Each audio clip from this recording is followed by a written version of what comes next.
So everybody look at the picture. সবাই এই ছবিটার দিকে দেখো. What can you see in this picture? এই ছবিতে কি দেখা যাচ্ছে? এই ছবিতে কি দেখা যায়? A girl, হ্যাঁ? একটা মেয়ে কি করতেছে? একটা স্কুলের সামনে দাঁড়ায় আছে, এরকম না? Introducing a student. একটা স্টুডেন্টের পরিচিতি।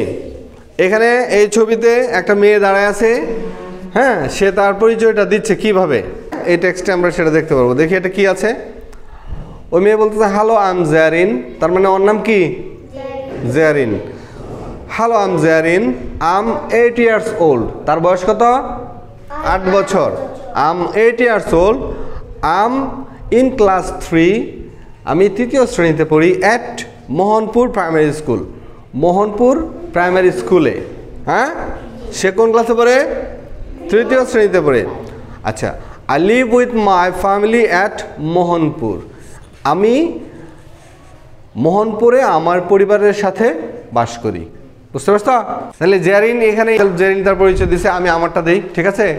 Hello I M Mizan, I am a government primary school teacher, I am 38 years old and I teach government primary school, I live with my family in Dhobaura, right? So এইভাবে আমার অনন্য বলবে এখন, অনন্য come here, অনন্য এখন বলবে, ঠিক আছে? সে তার পরিচয় দিবে। Understand up? Okay, so I am অনন্য, হ্যাঁ, I am 8 years old, হ্যাঁ, ওকে, I am in class 3. স্কুলের নামটা বলে দিবা। স্কুলের নাম বলার সময় এট বলে নিতে হবে আর কি, হ্যাঁ?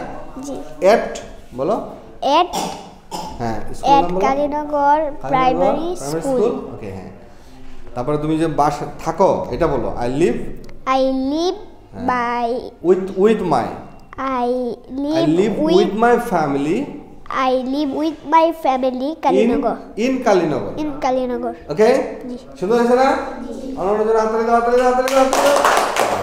এইটা হচ্ছে ইন্ট্রোডিউসিং আ স্টুডেন্ট, হ্যাঁ, কিভাবে পরিচয় দিতে হয়, বুঝতে পারছো? জারিন কি বলছিল আরেকবার বলি। Hello I am Zarin, I am 8 years old, I am in class 3 at Mohanpur primary school, I live with my family in Mohanpur. Okay, so এইভাবে আমরা পারবো না? এইভাবে এখন আমরা সবাই প্র্যাকটিস করবো। ওকে, থ্যাংক ইউ সো মাচ।